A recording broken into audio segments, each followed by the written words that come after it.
Balak na tayo po ay nandito ngayon upang pag-aralan natin ng isang seryeng napakahalaga. Ano po? Ang ating serye ay pag-asa sa ating mapanganib na panahon. Pag sinabi nating pag-asa, ito po yung mga prophecy, ito po yung mga nakatala sa banal na kasulatan kung paano natin lubusan, malalaman. Ito bang pandemic na ito ay iba-iba?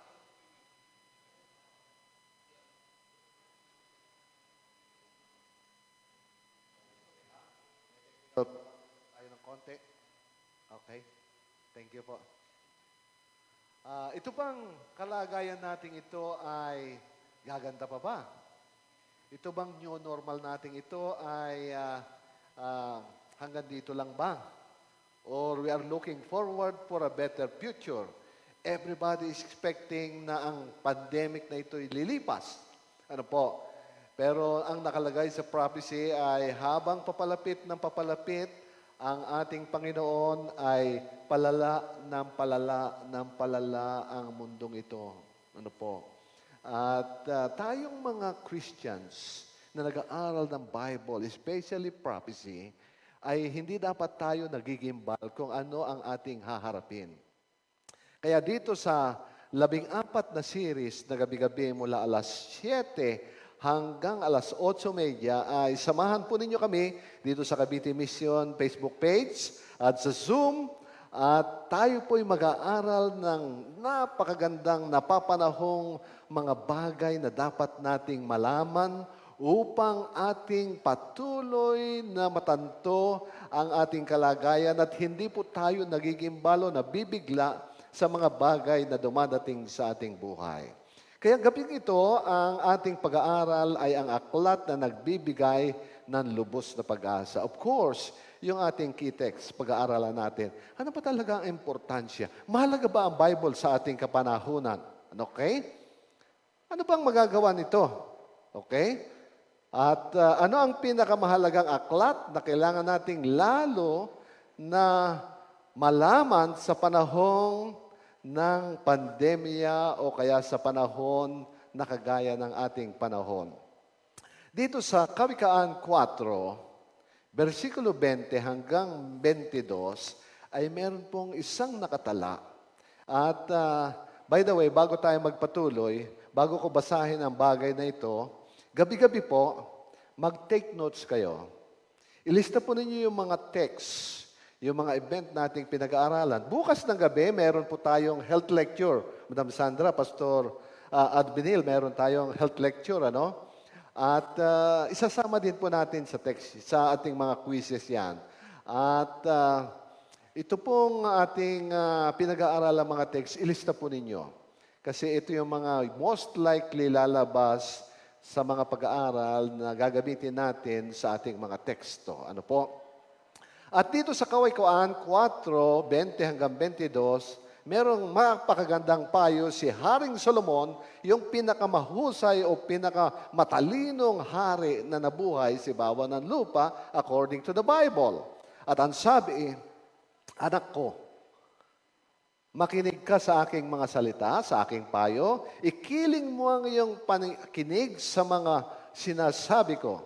Huwag mo ngang ihiwalay ang iyong mga mata, ingatan mo sa kaibuturan ng iyong puso, sapagkat buhay sa nangakakasumpong at kagalingan sa buo nilang katawan.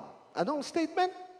Sa pagbabasa natin ng Bible, buhay sa nakakasumbong at kagalingan sa buo nilang katawan.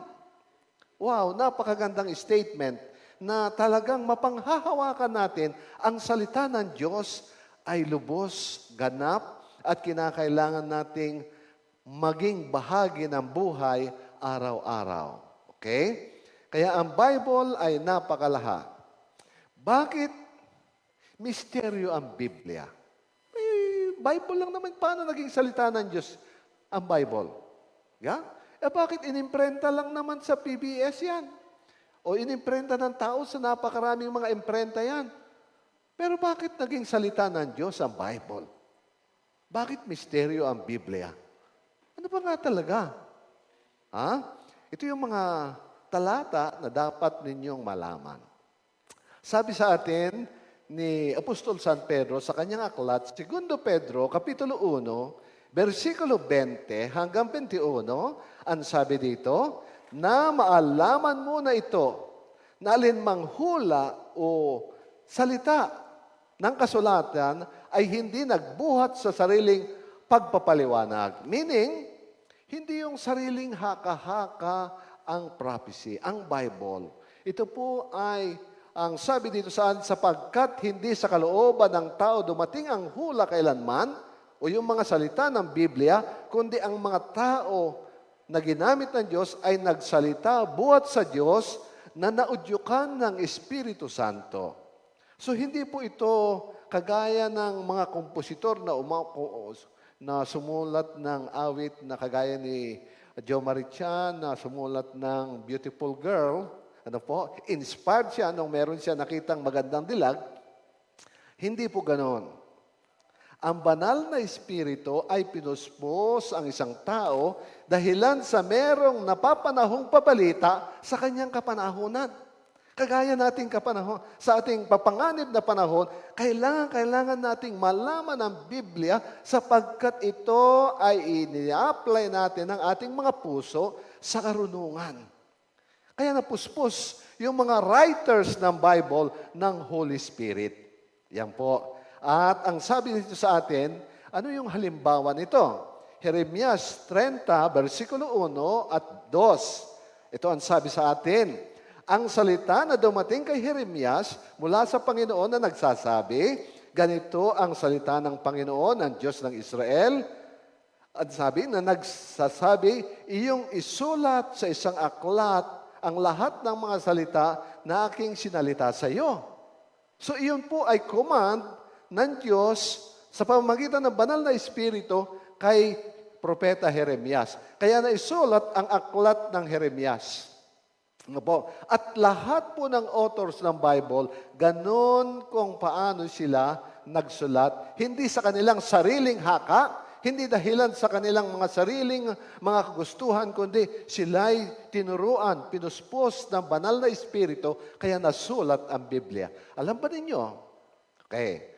Alam ba ninyo na ang banal na kasulatan ay naisulat sa loob ng 1,500 years? Baka sumama sa quiz yan bukas ng gabi. Ha?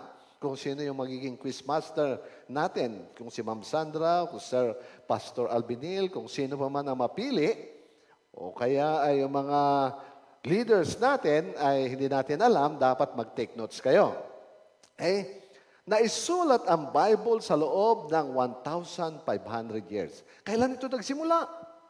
Ito po ay nagsimula na maisulat noong 1,400 BC.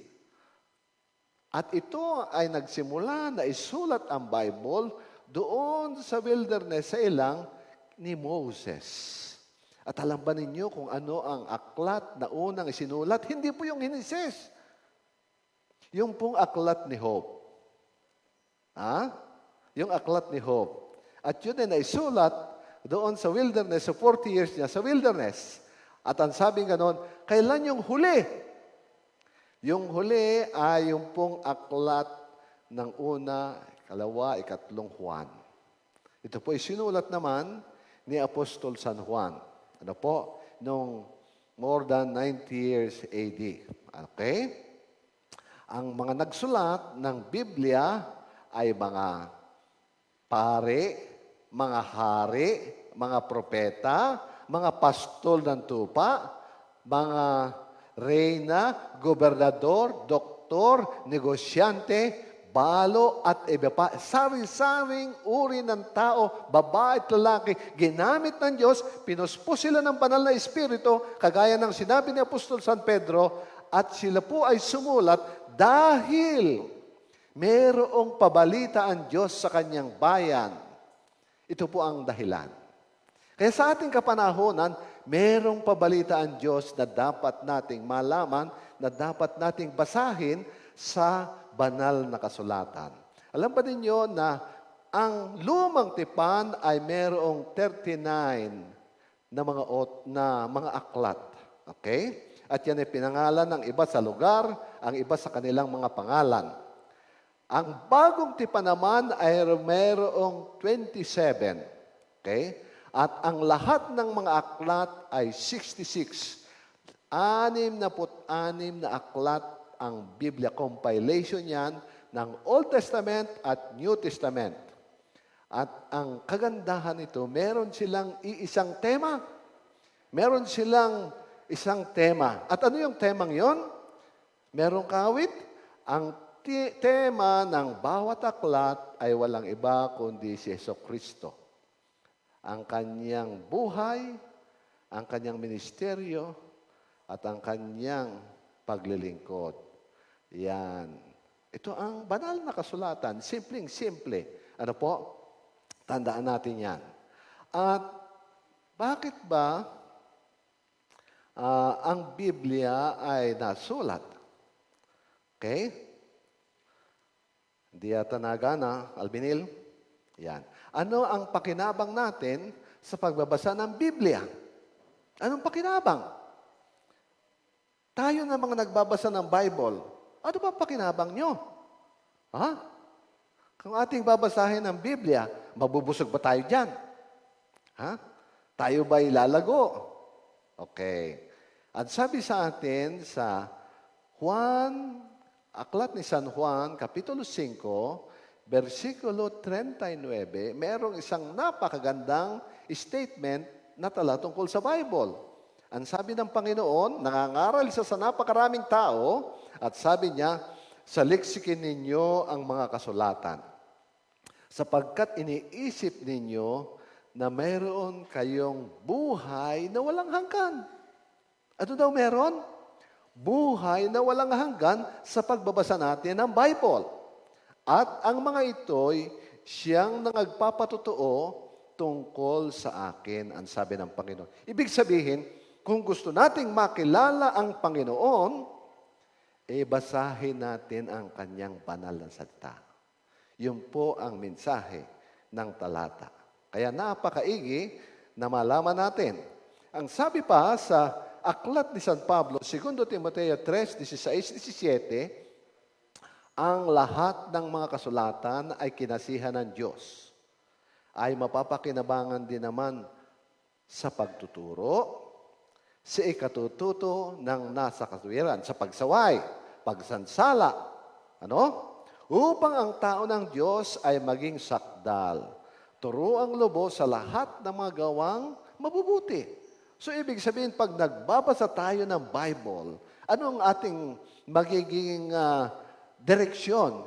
Matututo tayo ng kabanalan na kagaya ng ating Panginoon, ang kanyang sinasaysay. Meron pang isang tala sa Kolosas, aklat ng mga taga-Kolosas, Kapitulo 3, versikulo 16, ang sabi dito, manahanan nawang sagana ang inyong mga salita ni Kristo, ang salita ni Kristo, ayon sa buong karunungan. Kayo'y mga turuan at mga paalalahanan sa isa't isa. Ano daw? Mga turuan tayo, mga paalalahanan tayo sa isa't isa sa pamamagitan ng salita ng Panginoon, sa pamamagitan ng mga salmo, ng mga himno, mga awit ukol sa Espiritu, na magsisiawit kayong may biyaya sa inyong puso sa Diyos. Ibig sabihin, napakaganda na sa ating buhay ay gamitin. Alam niyo yung mga karamihan na mga hymns, yung mga awit nating inaawit, marami dyan na mga awit natin ay galing sa banal na kasulatan, o kaya ang pinaka-theme ng mga awit ay from the Bible. Yung maka-Diyos na mga awit na nagpapasigla ng ating kaluluwa, nagpapasigla ng ating mga puso kung tayo'y nalulumbay. Kaya napakahalaga. Ngayon, ang tanong, gaano kahalaga sa buhay ang Biblia? Yun pala, natuturuan tayo. Mahalaga naman talaga. Pero gaano kahalaga? Ang sabi dito sa atin sa Mateo 4:4. Merong isang statement, ang Panginoon, ito yung background na kung saan ang Panginoon ay nadala doon sa ilang at tinukso ng kaaway. At ang sabi niya, nung siya ay tinukso ng kaaway, kung talagang anak ka ng Diyos, sabi ng kaaway, di gawin mo ang batong yan na tinapay, kainin mo nang ikaw yung mas busog, nang hindi ka nagugutom at nangihina. Abay, maloko ito si Satanas. Ano ho? Gusto pa niya na paperforme ng miracle sa harap niya ang anak ng Diyos. Pero ano ang sabi ng Panginoon? Sabi ng Panginoon, ito ang mahalaga, dapat siya'y sumagot at sinasabi, nasusulat. It is written, and sabi sa English, ito ang sagot ni Kristo sa kaaway, nasusulat, hindi sa tinapay lamang nabubuhay ang tao, kundi sa bawat salitang lumalabas sa bibig ng Diyos. Ibig sabihin, napakahalaga sa buhay ang salita ng Panginoon. Ikinumpara ito sa tinapay. Nung kanilang kapanahunan, sa ating kapanahunan, dito sa Pilipinas, ang staple food natin, hindi tinapay. Ano? Kanin. Ha? Kumbaga sa kinakailangan kainin natin ang salita ng Diyos 3 beses araw-araw. Kasi ganon kahalaga ang salita. At yan ay napakahalaga. Ang sabi dito sa Hebreo 4:12, ang sabi, sapagkat ang salita ng Diyos ay buhay at mabisa at matalas kaysa alinmang tabak na may 2 talim. So, ang salita ng Diyos ay buhay, mabisa, ha? At bumabaon hanggang sa paghihiwalay ng kaluluwa at espiritu, ng mga kasukasuan at ng utak at madaling kumikilala ng mga pag-iisip at mga haka ng puso. So, ibig sabihin, sapagkat ang salita ng Panginoon ay buhay, ito'y tumatanim, lumalalim sa ating puso at pag-iisip. Pag ito'y ating narinig, mayroong epek ito sa ating buhay. Kaya napakahalaga na sa tuwi-tuwi na ay ating naranasap, nadadama at nababasa ang salita ng Panginoon kasi by beholding, you become changed. Ang sabi sa atin sa awit 119:105, ito'y very popular text, ang salita mo'y isang tanglaw sa akin at patnubay. Sa landas kong daraanan, liwanag na tumatanglaw. Ibig sabihin, ikinumpara ang salita ng Panginoon sa isang liwanag sa panahong naglalakbay tayo sa gabi. Kung madilim at madulas, abay, napakahirap ang maglakad niyan. Matatalisod ka, o kaya madudulas ka, o kaya maaari kang mahulog sa kanal. O kaya ikaw ay maaaring madapa. Pero kung merong ilaw, ikaw ay makapaglalakbay ng mapayapa. Kaya napakahalaga po. At itong bagay na ito ay ating dapat na ilagay sa ating puso. Gamitin natin ang salita ng Diyos bilang isang lente o ilaw sa ating buhay. Ang sabi sa atin sa awit 119:116, alalayan mo ako ayon sa iyong salita. Ito yung awit ni Haring David. Upang ako'y mabuhay. Ano daw? Sang-ayon sa salita ng Panginoon, mabubuhay tayo. At huwag mo akong hiyain sa aking pag-asa. So, ibig sabihin, ang ating pag-asa, ang ating Panginoon, sa Kanyang salita'y mabubuhay po tayo. Napakahalaga yan sa buhay. Ngayon, ano pa yung ibang gamit ng salita ng Panginoon? Alam mo ba na ang salita ng Panginoon ay lalo't higit sa ating kapanahonan na delikado yung ating kaaway, hindi natin nakikita? Ito ay proteksyon. Ito ay security natin. Ano? Sa paanong paraan? Ito yung mga talata. Kawikaan 30, versikulo 5. Ano ang sabi dito? Bawat salita ng Diyos ay subok. Siya ay kalasag o proteksyon o shield sa kanila na nanganganlong sa Kanya. Ibig sabihin, kapag ang Panginoon, ang kanyang salita ay ating binabasa araw-araw, nagiging proteksyon natin sa lahat ng mga panganib, sa lahat ng mga elementong pupwedeng manira sa atin. Ang sabi pa dito sa awit 119, 114, ikaw ang kublihan kong dako at kalasag ko. Ha? Yun yung bagay na yun. Ang Diyos ang ating refuge, ang ating proteksyon. Ako'y umaasa sa iyong salita. Meaning, dapat ang ating pag-asa ay nakasalalay sa salita ng Panginoon. What can you say? Amen. Amen. Yan ang kinakailangan natin sa ating buhay. Nakasalig tayo sa ating pag-asa at ang pag-asa natin ang Panginoon at ang kanyang salita'y patuloy nating pakikinggan. Ano po? Napakahalaga yan sa ating buhay. Ang isang tanong, nakapagbibigay ba ng pag-asa at pananampalataya ang Biblia? Ang salita ng Diyos? Ay, kababasa lang natin eh. Pero meron akong talata na nais i-share sa inyo. Okay? Ang mga talatang ito ay sa Kolosas, Kapitulo 1, versikulo 5. Ang sabi dito sa atin, dahil sa pag-asa na nakalaan para sa inyo sa langit, okay? Meron pala tayong pag-asa na nakalaan sa atin, para sa atin, sa langit. Na nang una ay inyong narinig sa salita ng katotohanan ng Ebanghelyo. So, ibig sabihin, buhay ang katotohanan ating narinig na tayo'y dadalhin ng Panginoon sa Kanyang kaharian at yun ang ating buhay na pag-asa. Yun ang ating blessed hope. Ano po? At yun ay napakahalaga. Okay? At ang sabi pa sa Roma 10, 17. Kaya nga, ang paniniwalay nanggagaling sa pakikinig. Ito, pakinggan natin. Makinig tayo. Ang paniniwalay nanggagaling sa pakikinig. Kaya mahalaga yung nakikinig. At ang pakikinig ay sa pamamagitan ng salita ni Kristo. So, paano tayo maniniwala? Makinig po tayo. Saan? Sa salita ng Panginoon. Upang yung ating pananampalataya ay lumakas. Yung ating pag-asa ay lubos na mabuo at magtumibay sapagkat yan ang kinakailangan natin sa ating kapanahunan na nakakagimbal.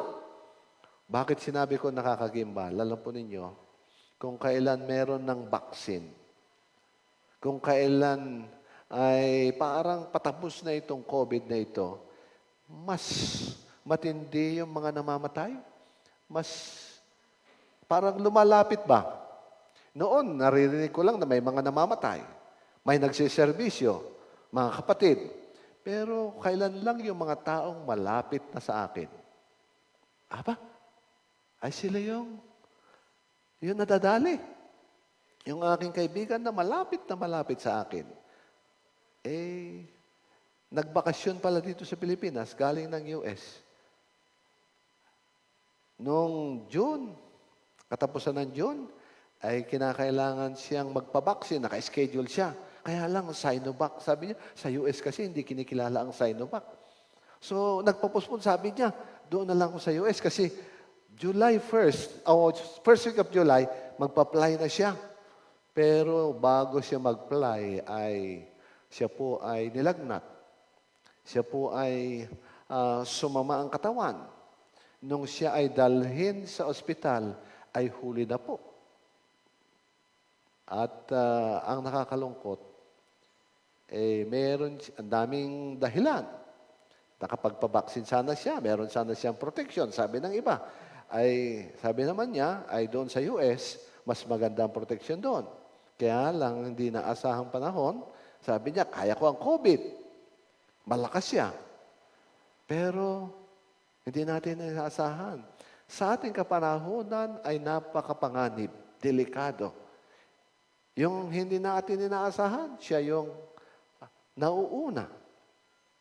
Kaya napakahalaga na si Twi-Twi na ay buo ang ating pag-asa, handa tayo anumang oras kung kailan tayo kukunin ni Lord. Gaano kahalaga ang bumabasa, nakikinig at gumagawa ng mga bagay na nasusulat sa banal na kasulatan. Alam nyo, napakahalaga pala na hindi lang natin binabasa, hindi lang natin pinapakinggan, dapat isagawa natin yung mga bagay na dapat nating isagawa. Bakit? Ang sabi po sa atin sa Apokalipsis o Pahayag, Kapitulo 1, versikulo 2 at 3. Ang sabi, na sumaksi sa salita ng Diyos at ng patutuo ni Kristo. Okay? Ang salita ng Diyos pala, ito yung mga testimonies in Jesus Christ. Sa lahat ng mga bagay na nakita niya. Sa 3, ang sabi, mapalad ang bumabasa, okay? At nang nakikinig ng mga salita ng hula, at tumutupad sa mga bagay na nasusulat doon, sapagkat ang panahoy malapit na. At itong matahong malapit na. Alam niyo ang mundong ito ay hindi na iigi. Inyong napansin? Kung kailan ay papalapit tayo, ay mas matindi ang mga lindol. Mas matindi ang putok ng bulkan. Dumating ang COVID. Ang COVID, hindi lang basta COVID. Nagkaroon ng strain. At ng mga strain, napakaraming strain. At ngayon, ang pinakadelikado, yung Delta strain. At meron pa dadating sa hinaharap for sure na mas matindi pa dyan. Napakaraming piste ng tao at ng hayop ngayon. At napakaraming nangyayaring disaster. Isa lang ang sinasabi nito. The end of this world is near. At kung titignan ninyo, yung mga prediction ng mga scientists ay lalong nakakatakot. Pero ang ating pag-asa ay sa banal na salita ng Panginoon. Ang sabi sa atin, mapalad ang bumabasa, mapalad ang nakikinig, at mapalad ang tumutupad, sapagkat ang panahoy malapit na. Ano po? Malapit na ang panahon. Kaya itong bagay na ito ay dapat nating samantalahin. Dapat nating pagtantuhin na ang banal na kasulatan ay kinakailangan nating gawin sa ating buhay, tanggapin sa ating buhay, maging bahagi ng ating buhay. Kukwentuhan ko po kayo. Itong kwentong ito ay tunay na nangyari. Ilan sa atin dito ang nabubuhay noong Second World War? Meron ba? Ay, wala na siguro. Lahat tayo dito, mga young generations na. Pati yung mga seniors, young generations na yan. Ano po? Merong isang kabataan, nabuhay siya noong Second World War. Pero siya po ay ulila na sa ama. Sila'y mag-ina na lamang. Itong kabataang ito ay lumampas na po sa 18 ang kanyang edad. Noong mga panahong iyon, pag lumampas sa 18 ang iyong edad, compulsory na ikaw ay magiging isang military. Kasi kailangan yan ng inyong bayan. Ipagtanggol sa mga kalaban. Kaya siya po ay na-enlist sa army. Ang sinama, nung sila'y aalis na, sabi ng nanay, baka hindi na kita makita, anak. Baka ito na yung huli nating pagkikita. Pag huli na ang inyong pagkikita, ano ang inyong gagawin? Siyempre, yayakapin nyo, ipagpipray nyo. Pero itong nanay na ito, meron siyang isang tagubilin na napakahalaga. Sabi niya, saan ka man magpunta? Saan ka man naroon? Kung meron kang pagkakataon, ika niya, dalhin mo itong isang pocket Bible at basahin mo. At talagang sabi niya, huwag mong ihihiwalay ito sa iyo. Kaya ang ginawa ng kabataan sa kanyang uniforme, ibinulsa niya. Ngayon, alam niyo naman ang gera. Wala kang permanenteng tahanan pag dumating na kayo sa battlefield. Ano po? At pagka meron siyang panahon, meron silang time na sila'y magpahinga, wala siyang ibang pagbibigyan ng alin kundi basahin ang Bible. Isang beses, nandoon sila sa front line. Nakikipagbarilan. Nakikipagbarilan sa kaaway. Pero kitang-kita niya at damang-daman niya na nung siya'y asintahin ng kaaway, tinamaan siya. Nung siya'y tamaan, nalugmok siya sa baba. At ang sabi niya, Lord, nanalangin na siya, Lord, bahala ka na po sa nanay ko. Kung ako man ay mamatay dito, patawarin mo na po ako. Tanggapin mo ako sa iyong kaharian. Patawarin mo ako sa aking kasalanan. Patawarin mo sa aking mga tinamaan ng mga bala na namatay na tao. Nananalangin siya. At habang siya ay nananalangin, ang kaaway ay nagugupi, sila naman ng kanyang mga kasama ay lumulusob. Nawalan na ng mga nagbabarilan. Ang kanyang paligid sa kanya ay mga bangkay. Sabi niya, hindi pa pala ako patay? Hindi pa pala ako patay? At nung tignan niya, abay, walang dugo. Saan ako tinamaan? Pero feel na feel ko. Alam niyo kung saan siya tinamaan? Yung pocket Bible niya na nandito sa kanyang bulsa na malapit sa puso, yun pala'y tinamaan ng bala. At yung bala, yung bullet na yon, huminto sa kalagitnaan ng maliit na Bible. At ang hinintuan ay sa Proverbs 30 verse 5. Alam niyo yung talata? Binasa ko kanina, ang bawat salita ng Panginoon ay subok. At ito'y kalasag, ito'y proteksyon, ito'y shield sa kanila na nanganganlong sa Kanya. Wow! What a powerful text! Napakalakas na teksto yan. Kalasag pala ang banal na kasulatan. At mula noon ay naitala ito sa kasaysayan ng kabataan sa napakaraming mga artikulo. At iyan ay ni-emphasize na ang salita ng Diyos ay proteksyon. Proteksyon na natin yan sa panahon ng COVID. Pero huwag niyong sabihin niya, oy, may proteksyon ako. Hindi ko kailangan ng mask. Hindi ko kailangan ng face shield. Huwag niyo namang sabihin ganon. Ha? Pero pag tayo'y umasa sa banal na kasulatan, sa salita ng Panginoon, iingatan tayo. At kung hindi tayo ingatan, maliligtas tayo pag nagtiwala tayo sa Kanya. Ang aking sinasabi, ito, ang banal na kasulatan ay basahin po natin araw-araw. Ito'y gabay natin sa ating buhay. Ang banal na kasulatan ay basahin natin araw-araw. Ito'y protection natin sa ating buhay. Ang banal na kasulatan ay buhay at kalakasan natin. Kailangan nating basahin araw-araw. Ang banal na kasulatan, basahin natin araw-araw sapagkat ito ay karunungan at buhay sa atin. Ang banal na kasulatan ay basahin natin araw-araw sapagkat ito ay nagbibigay ng lubos nating pag-asa sa buhay. Ilan sa atin dito ngayon sa Bulwagan ang gustong basahin ang Bible araw-araw? Pwede ba ninyong taas ang inyong kamay?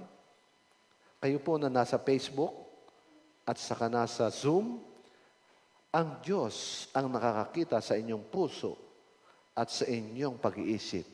Pagpalain po kayo ng Panginoon sa inyong pagnanais na maging bahagi ninyo sa araw-araw ang Kanyang banal na salita. Pagpalain po tayo. Tayo po yung manalangin. Ama naming mapagpala, Diyos na mahabagin. Narito ang manaabutan ng pabalitang ito, Ama. Nakita namin ang halaga ng inyong banal na salita. Panginoon, tulungan po ninyo ang bawat isa sa amin na mahalin ito, maging bahagi namin ito sa araw-araw na buhay. At matutunan naming lubos na sumampalataya sa inyo, manalig sa inyo, mahalin kayo, dahilan sa pagbabasa namin ng inyong banal na salita.